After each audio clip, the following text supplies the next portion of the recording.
ഞാൻ ഇങ്ങോട്ട് വന്നപ്പോ ഒരു സ്ക്രീൻഷോട്ട് തന്നെ ഒരാൾ കാണിച്ചു, മന്ത്രിയുടെ സുരക്ഷ കൂട്ടി. ഞാൻ നോക്കിയപ്പോ എന്തെങ്കിലും സുരക്ഷയൊന്നുമില്ല, മുന്നിലൊരു പൈലറ്റ് വാഹനമേ ഉള്ളൂ. ഞാൻ പുറകോട്ട് തിരിഞ്ഞു നോക്കി, എസ്കോട്ട് ഉണ്ടോ? എസ്കോട്ടില്ല. അപ്പൊ ഞാൻ എന്റെ കൂടെയുള്ള പോലീസ് PSOയോട് ചോദിച്ചു, അതെന്താണ് ഈ മന്ത്രിയുടെ സുരക്ഷ കൂട്ടി എന്ന് പറയുന്നത് എന്താണ്? എന്റെ മുന്നിൽ ഒരു പൈലറ്റ് ഉപയോഗിച്ചത് എനിക്ക് വഴി അറിയാൻ വേണ്ടിയിട്ടാണ്, അല്ലെ എനിക്ക് വഴി അറിയത്തില്ല. അപ്പോ നമ്മുടെ നാട്ടിലാണെങ്കിൽ നമുക്കത് വേണ്ടതാണ്. അപ്പൊ ഞാൻ പറഞ്ഞ പൈലറ്റ് മാത്രമേ ഉള്ളൂ, പിന്നെന്താണ് ഈ സുരക്ഷ? മന്ത്രിയുടെ സുരക്ഷ കൂട്ടി 15 അംഗ പോലീസ്. ഞാനിവിടെ വന്ന് ആദ്യം ഫോൺ ചെയ്തത് SP ആണ്. അപ്പൊ ഞാൻ ഇവിടെ വന്ന് നിൽക്കുമ്പോ 5-6 പോലീസുകാരെ കണ്ടു. അപ്പൊ ഞാൻ SP-യോട് വിളിച്ചു ചോദിച്ചു, എന്താണ് SP, എന്റെ സുരക്ഷ കൂട്ടിയിട്ടുണ്ടോ? അപ്പൊ SP പറഞ്ഞു, ഇല്ല കൂട്ടിയിട്ടില്ല.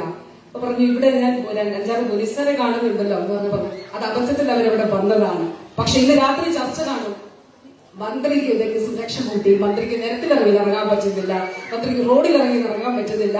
എന്നാൽ കേരളത്തിൽ നമ്മുടെ ചേർത്തല നിയോജക മണ്ഡലത്തിൽ കഞ്ഞിക്കുഴിയിൽ ഒന്നാന്തരം ആരോഗ്യ കേന്ദ്രം ലാബ് സൗകര്യത്തോടുകൂടി ഇന്ന് കഴിഞ്ഞ ദിവസം മുഹമ്മദ് ആരോഗ്യ കേന്ദ്രത്തിൽ കയറി ഒരാൾ ഒരു ഫേസ്ബുക്ക് പോസ്റ്റ് പങ്കുവെച്ചത് നിങ്ങൾ എല്ലാവരും കണ്ടിട്ടുണ്ടാവും തോന്നുന്നു. കാരണം അദ്ദേഹം മകൾക്കൊപ്പം കയറിയപ്പോ അദ്ദേഹം ഇത് പേ ചെയ്യാനായിട്ട് മരുന്ന് കിട്ടി, ആന്റിബയോട്ടിക് ഉൾപ്പെടെ കിട്ടി. അപ്പൊ അദ്ദേഹം ഇതിന്റെ പണം ഇവിടെ കൊടുക്കണമെന്ന് ചോദിച്ചപ്പോൾ പറഞ്ഞു, പണമൊന്നുമില്ല, ഫ്രീ. അദ്ദേഹം യൂറോപ്യൻ നാടുകളിൽ താമസിച്ചിരുന്ന വ്യക്തി. അദ്ദേഹം പറഞ്ഞു, എനിക്ക് അത്ഭുതമാണ്, ഇങ്ങനെ ഒരു മാസങ്ങൾ ആഴ്ചകൾ പനിക്ക് വന്നാൽ ഡോക്ടറെ കാണേണ്ടിയിരുന്ന ഒരു നാട്ടിൽ ജീവിച്ച വ്യക്തി എന്നുള്ള നിലയിൽ ഇതെനിക്ക് അത്ഭുതമാണ്, ഈ സത്യം ഞാൻ പറയട്ടെ എന്ന് പറഞ്ഞൊരു ഫേസ്ബുക്ക് പോസ്റ്റ് ഇട്ടു. അതുകൊണ്ട് എന്റെ പ്രിയപ്പെട്ടവരെ, ഇവിടെ ഉദ്ഘാടനം ചെയ്യുന്നത് ഒരു മാധ്യമവും കൊടുത്തില്ലെങ്കിൽ സാരമില്ല.